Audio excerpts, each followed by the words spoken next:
We're rolling here at the RANT. Welcome to the RANT, everybody. We've got a special guest today. We'll get him in a minute. Monday, the something of February, Super Bowl day. Who gives a fuck? Marcus, what's the story? Story is, Glenn, that we've got Tim along here from CentreBet to, we'll give him a bit of a grilling, I imagine. Or perhaps, anyway, he's got a few things to say about what's happening at CentreBet. Obviously, we've been very supportive of the fact that CentreBet have made a bit of an effort to accommodate. No, I think they've made a big effort. Yeah. I think a lot of punters have been just like, I don't know whether there's going to be a lot of grilling. There might be a little bit of love for a corporate. Thank you very strange much. thing. Yeah, welcome to the show, Tim. Anyway, welcome to the show. I'm enjoying it already. Yeah, thank you very much for having me on. And Tim's representing his company CentreBet, who have, what's the story? They're betting to win 5,000 on Saturdays. Yeah, to win 5 Saturday Metropolitan, and that's all states. So New South, Victoria, Queensland, SA, WA. So in Queensland, Tim, that's 10 times the amount of on-course limit, because the on-course limit in Queensland is $500, which is a lot of money. $500. Well, it is. It is for you and I, Glenn. But and obviously Queensland's just rejected the minimum bet. There's no movement on as far as South Australia or WA is concerned, and in New South Wales and Victoria, we've sort of gone and upped it by 2.5 times. So we're really keen to let the punters have a bet, let the punters on. And I think there's a lot to that, because to win $5,000, if you can get everybody on board, like there's be times when you're going to make good books. Yeah, and isn't that the idea of being a corporate bookmaker, to make good books? Yeah, absolutely. And what we've been really keen to do is have some opinion as well in our pricing. And pushing horses when we're happy to take them on, and keeping a couple safe as well. So old school bookmaking. Yeah, exactly. So rather than just copying what everyone else is doing, having a little bit of opinion, and so far it's worked out really well, and the reception's been really positive. I noticed that Nathan Snow, who's a harsh critic of things that are unjust, he's a very fair man. But even on Twitter, he's been a CentreBet lover, which is, he's hard to please, Nate. Look, I just say a lot of the times we see promotions done by corporates, and it seems they don't follow through with them all the time. So like far, the clock? Not a problem. Not a problem with CentreBet. They've been accepting every bet. Hot, I said. Follow through. It's certainly hard to please Nathan, and So for him to be on board is a great sign. Yeah, absolutely, and a lot of our focus has been on Twitter, and a lot of people are understandably reasonably cynical, but we're very much genuine about what we're trying to do, and so far, as I say, the reception has been terrific. Yeah, and it's not just you letting on to 5,000. You actually are top odds sometimes as well. So that's right. We're committed to betting the best overall book percentage. On these metropolitan meetings where we're guaranteeing these limits as well. So we're not just setting the markets up to 150% and saying good luck. We're happy to push horses and happy to be really really competitive too. Right. So the setup at William Hill, which is obviously you've got William Hill, you've got CentreBet, and there's the third one, isn't there? No, just those two now. Right. Is there an intention to position William Hill and CentreBet differently? Are they like different arms of? Yeah, we're catering for different markets. So CentreBet, it's for the punter who they're purely just driven by price. They're not interested in protest payout or money back refunds or that sort of thing. Customer service is sort of stripped right back. There's no phone betting or all that sort of thing. Whereas, William Hill, we offer punters a lot more in terms of you get a fantastic app, and you get a lot of promotions. Right, so it's Qantas versus Jetstar. Exactly right. Yeah, that's a good metaphor for it. And when you mentioned Nathan was hard to please, I've always found Nathan. He's been a part of the show, a friend of the show. As a corporate, you found him hard to please, but I've never met anyone fair in racing. I mean, he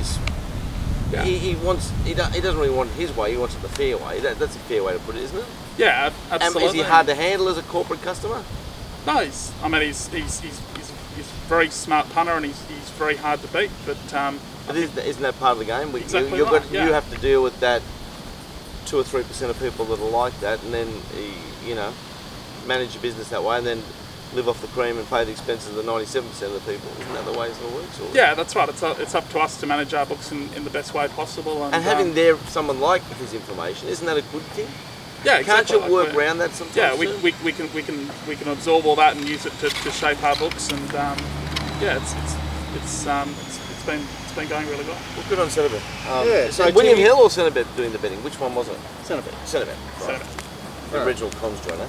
So Tim, your background in racing, I know you came from a trading position at Tab, so obviously you've got a bit of bookmaking experience. yeah, I was at Tabcorp. I started out with Tom Waterhouse back in Melbourne originally, and then I was at 365 and then Tabcorp, and now back at William. Wow, you're the full corporate slut. You've You been everywhere. are dead set the corporate town bike. Yeah, that's pretty much right. In that industry, there is a lot of movement between everybody that they get bored here, unhappy here, and they poach you there, and then and it is a bit like It's that. modern society these days. Staying loyal to a company doesn't get you a big pay rise. You don't stay- Actually, leaving gets you the pay Staying rise. loyal to anybody. So you must be on big bucks, Tim. No? Yeah, I don't know about that, but you know, I'm really enjoying being back working with Tom again and at William Hill.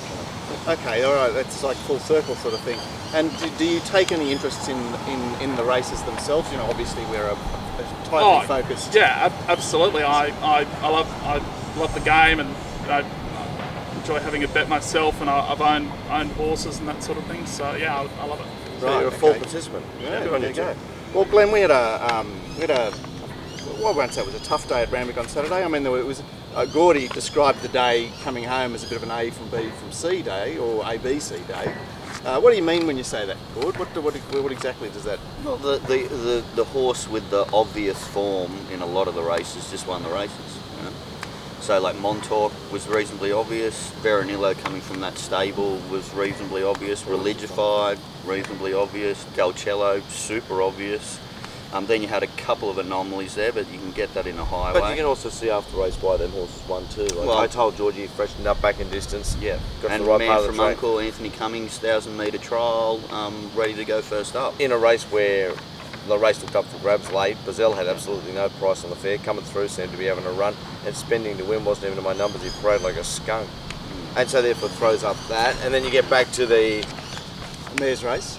Okay, I think that's a bit. That's maybe it's not an A, but it's a B or a C because it's the one with fitness on its side, who'd been running really well, comes out of that Bonnie O'Reilly Then fantastic we form finish race. AA again, Leopari and DePoy. Right, yeah. Look, for me, the interesting part about the weekend, we'll throw in Canterbury Friday night, was the fact that there were a number of horses that ran at the Magic Millions meeting that didn't get to the turn in their races. I mean, not all of them. Obviously, Flippin and Egyptian Symbol were in the finish, but we kicked off on Friday night. Flippin never with looked like winning. But we kicked off on Friday night with that the horse of Chris Lee's provincial horse, ran in the country race in the Magic Millions up. Please don't ask me to remember his name. 'cause I Yeah, can't. anyway, so it tailed off, and then we had Tester Shadow tailing off, and then we had Iam's a Lady, who had trialled subsequently, but she She got absolute PR. Did And nothing. never looked Yeah. like winning. yeah. So it's an interesting facet of racing where you've got horses competing in different carnivals, going here and going there, popping down, popping across there for a run. It's Probably the big prize money at the Gold Coast probably means they're really set for those races. So there mightn't be much left. think that's a very fair point. I think there's a double negative. That's absolutely true, and also the fact to win Sydney Metropolitan races going away your previous start just doesn't seem to be a winning combination. It's just like when the Melbourne horses come up here, we just pen. Yeah. Whether we're right or wrong, we just pen. And I think going forward, we're going to look hard on putting a pen job next to these horses. well, local form just is always prominent. You must focus on local form. Obviously, there are other factors to consider. I mean, I think the two Melbourne horses in the 1,000-metre race ran particularly well because they are professional 1,000-metre races, and we don't have a 1,000-metre culture here, so you can find them being more competitive than you may expect. You mean Bullpit and Runsati? Yeah, well, certainly. I see Brown. I don't know he made excuses on Runsati, but appeared to take very little part. Had the two different plates put on prior to jumping, which doesn't help. And anyway, look, just before we go any further, Mike, can you just check we're recording? Yeah, I can see it. Yeah, we're right. We had a mistake the we other day ever where record we half a could show. say, Poor Glenn, he's tortured. So look, I don't think there's much to say about race one, other than you really want to forget those horses forever, but you'll be Well, there's one forced. thing to say about the race is that it was a 10 out of 10 ride by Brent Navdullah. Yeah. I think that his ride of the day was Leopari. I mean, that was your inch perfect ride. Well, this was pretty close to it too, because this was needs not only cover, it's a head job. You know, he waited. When it popped out, then he goes for it. It's got a 100-metre dash. And you know, we saw that at Rose Hill. It's got a 100-metre dash. You know what's great about him? I think some of the jockeys, they accidentally get that run. He deliberately tried to do that. He knew. What are we saying about the next race, Mark? You were tipping Veronella pretty hot on the previous show. Well, it's actually an important race because it's a feature 2-year-old race. The $1.1 million Eden Rock is An ant. Well, he's got nowhere to go at this stage. No, well, Exceeds had him covered last start and had him covered again. Well, it's amazing to think that you've got a horse like Eden Rock that's persuaded to run and there's like 8 lengths between them and Exceeds can still round him up. But, I mean, maybe that was also the nature of the day. The track seemed to be... Down the middle? Down the middle, you know. I mean, we did see leaders win and we saw horses that did sit on the inside be in the finish, but in the main, it was definitely an off-the-fence day. So, anyway, Eden Rock, he's done his business. What we want to know from you, Glenn, is the future of the horse that loomed to win, Cuba. Okay. Well, it's a nice style of horse. Obviously, it was above the condition, but I thought it was particularly disappointing the last 100. Same comment with the winner. Well above condition, has a real good future. Real good future to win. And there's a horse in the race called Lights with that Jim and Greg Lee polish, and I don't know why. I'm looking into it later on. It's a smart horse. And what do you say about the winner? I mean, it seems like He's outstanding. He's a real deal. So we're placing him in the 2-year-old pantry. Well and truly up there at this stage this year. Lots of question marks about the 2-year-olds at the moment, isn't there? Isn't there what? Nothing sort of stamping itself. You know, so Tim, the 2-year-olds are a pretty even bunch. Yeah, and I was very impressed by the winner of the Magic Millions doing it at both ends, which I think, you know, even though the margin in the end wasn't huge, you've got to credit that. Obviously, the super impressive horse last week that never got a crack at them. Got a crack at them far too late. So they're coming together. They seem to have been a really late developing bunch, this 2-year-old. So there weren't many early who really caught the eye. But I'm sure come Slipper they'll be. I feel when we get to the lead up of the Slippers this year, if we can get some field size, some 12 horse races, some 20 chances to get a lob. There's going to be some splits this year. Yeah, okay. Things are going to jump. What you're saying is it's a bunch that's a bit clumped.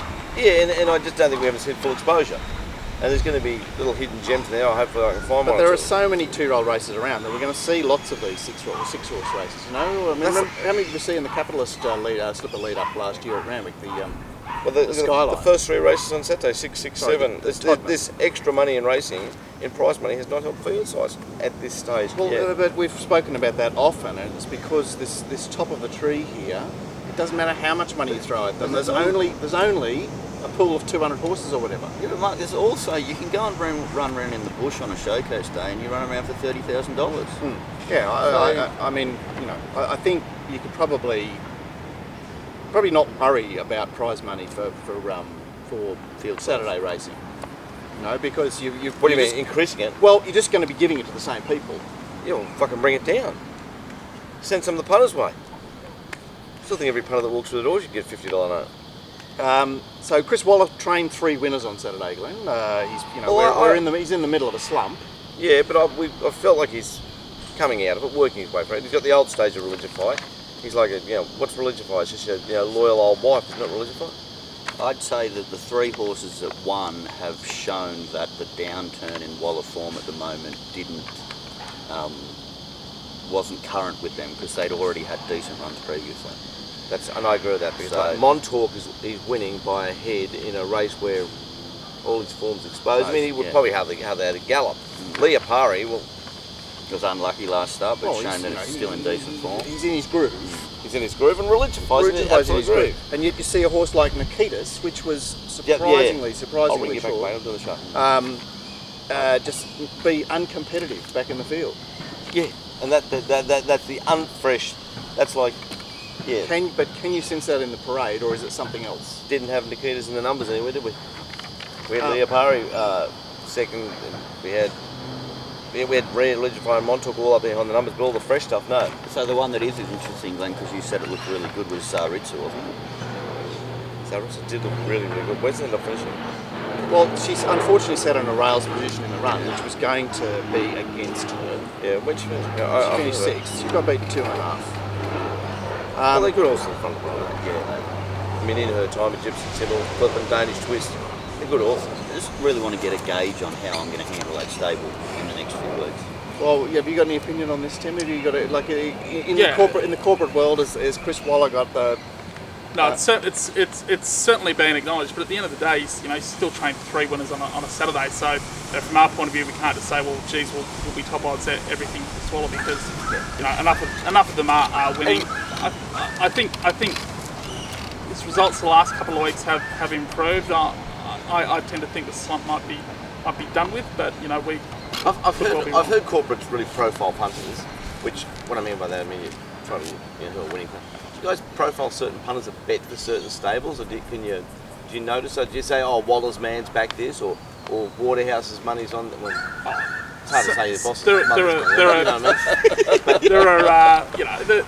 are certain punters who do behave in a way, and you take note of them, but beyond that, the forces that are it doesn't really tend to be stable money that really moves the market. It tends to more be professional, so that's what we're taking more note of. But yeah, it's we're certainly constantly looking at all sort of activity that's coming through. But you might notice a couple of professionals who have a tendency to bet up if the horse is trained by a particular trainer. There'll be those situations, but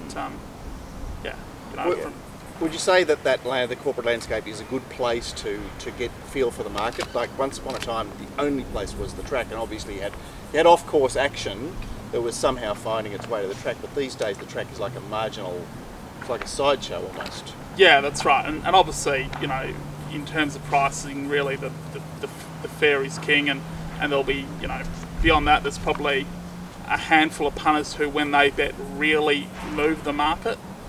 You'll see prices just collapse everywhere, and then there'll be other punters who will consistently, beat you, and are good professionals, but they're not necessarily setting prices off when they bet. So there's a variety. Okay, and since the 10:30 Let Punters On initiative, have you noticed that has shaped the market in a major way? A little bit. I certainly think some of the other agencies are paying attention to what we're doing, but they'd really have to speak for themselves. But the market is very homogenous now, as I'm sure you guys will have noticed in terms of the prices that most of the corporates are betting. So again, in terms of launching the Centerbet project, we were hoping to get away from that and have a little bit of opinion and do something a little bit differently. Do you have a flood at 10:31? You certainly do. As soon as it clicks over, you will get some bets through, but it's not like people are sort of sitting there with 8 or 10 bets, ready to go. But you certainly do. Yeah. Oh, look, it's certainly coming into autumn where we've got something to get our teeth into. Glenn Dalciello won his 1,000-metre race again. Glenn was very focused. It's like there's nothing to talk about there, is there? I thought it was a great run because Dan Magic just had a far better run than Dalciello, and Dalciello held Dan Magic It's off. an outstanding horse, Dalciello. Parades like a skunk, doesn't walk properly, does everything wrong, sits 5 wide throughout with Glenn swinging and gets the job done. I just don't know how that horse is that good. Oh, I suspect that there's not much behind. And I suspect I'm going to struggle at 1,000-metre races for the rest of my life. Well, it's a I different. tipped Dan Magic there on top. It's a different beast. He looked outstanding. He had the suckling Dalciello the whole way, and I thought round the back, you beauty, this is going to trot in, and then down the straight, never ever going to get it. I think it might be in for a decent preparation run. Dan Magic, Yeah, look, that's not Dan Magic's go. I mean, to ask that horse to have the zip at 1,000 metres is unrealistic. I mean, she's an effective plouser, but I would not malign her for the fact that she was unable to win with that perfect run. Well, I'm maligning her because she was that much different compared to Dalciello. nothing better than kick talking. The country race looks like your sort of race, Glenn. I mean, we had a BLS on a horse that looked like the one, but of course his profile was perhaps that the winner may not come from that highway race, because 2 weeks ago we had the Clipper being brave, Nix Vendetta being Nix Vendetta, and Superstar Bob looking talented, but they're all dragging on each other. All tied to each other. So, you know, again, a bit after the race, I mean, I've took Leilu there for that reason. It's 1 second. I've took a few seconds there or something. And, but I told Georgie after the race, like, $26, you got to be on it. Yeah, you'd only be on it at a price because it's with Danny Williams. But you had to be on it. Yeah, you had that price. Yeah. Was it? You know, I was against Superstar Bob because did anybody notice on Canberra, the horse that only just got beaten by Superstar Bob at Canberra came out, ran around at about $1.20 or something like that, and wasn't very impressive at all. I can't remember the result, but it either got beaten or only just won. And I thought that was a bit of a poo-poo on Superstar Bob. All summer long looked a bit above itself, and barrier 1 didn't help, and it's 1 second last. It went terrible, didn't it? The fourth horse seemed to run out of his skin, Greenback Boogie. Yeah, and the marketplace seemed to know too.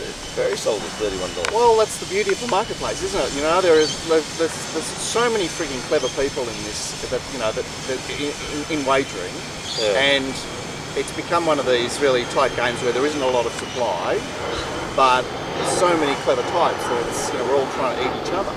You reckon the best horse in that race is Clipper? It reached the end of its preparation because it loomed up under a tight hold. It looked like it was going to win easy, and then I just thought, what was it, fourth start, first prep?